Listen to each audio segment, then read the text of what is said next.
जी नमस्कार, आपका एक बार फिर से बहुत बहुत स्वागत है अननोन वाली जर्नी पर। तो हमारा आज का शीर्षक होने वाला है अनजान साया और ये कहानी बेस्ड है हॉरर पे। तो गाइज हम बढ़ चलते हैं कहानी की तरफ। काली स्याही रात थी, रात सुनसान थी और रास्ता भी सुनसान था। हवा भी सरसराहट लिए साए साए चल रही थी। कार के शीशे के बाहर अचानक साया नजर आता है। गाड़ी वहीं एक पेड़ से टकरा जाती है क्योंकि जो गाड़ी सवार संतोष था उसकी नज़रें एकाएक उस साए पर पड़ती हैं और गाड़ी का संतुलन बिगड़ जाता है। सो गाड़ी पेड़ से टकरा जाती है। गाड़ी में सवार पुरुष जिसका नाम संतोष था, मैंने पहले ही बताया, वो बेसुध हो जाता है। कुछ घंटों बाद संतोष को होश आता है तो वह खुद को अस्पताल के बिस्तर पर पाता है। हिम्मत जुटाकर वह नर्स से पूछता है कि मुझे यहाँ कौन लाया है। नर्स कहती है तुम्हें यहाँ एक औरत लेकर आई थी। संतोष नर्स से कहता है अब वह स्त्री कहाँ है। नर्स कहती है पता नहीं, अभी अभी तो यहीं थी, शायद चली गई हो। आपके घर से कोई हो तो हमें बता दीजिए, हम उनको सूचना दे देते हैं। संतोष कहता है मेरे घर में मेरी बीबी और 2 बच्चे हैं।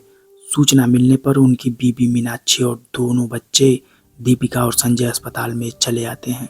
कुछ दिनों इलाज चलने के बाद संतोष की छुट्टी अस्पताल से हो जाती है। संतोष, उसकी पत्नी और उसके बच्चे फिर उसी रास्ते पर कार से घर की ओर जा रहे होते हैं कि अचानक फिर उसी रास्ते से गुजर रहे होते हैं कि साया सामने आता हुआ दिखाई देता है। इस बार गाड़ी को साया भेदते हुए पार जाने देता है।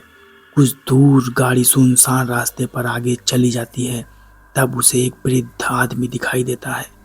संतोष उस वृद्ध आदमी से पूछता है कि आपने यहाँ किसी औरत को देखा है क्या दादाजी।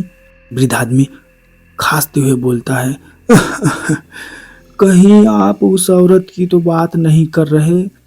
वृद्ध बताता है वह अक्सर इधर नजर आया करती है।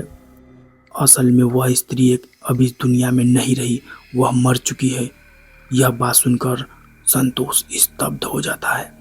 फिर वह वृद्ध कहता है महीनों पहले एक कार दुर्घटना में उस स्त्री और उसके परिवार की मृत्यु हो गई थी।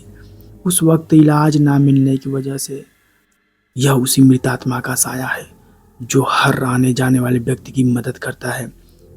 किसी की भी मृत्यु इतनी दर्दनाक ना हो, इसलिए समय पर इलाज मिल जाए, इसीलिए वो मदद करती है।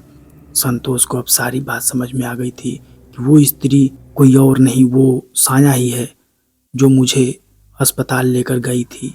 अगर मैं समय पर अस्पताल ना पहुंच पाता तो मेरा क्या होता।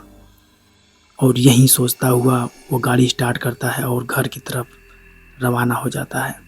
तो गाइज ये थी कहानी। कैसी लगी हमें ज़रूर बताइएगा। पसंद आए तो प्लीज़ लाइक शेयर और सब्सक्राइब कीजिएगा। नमस्कार।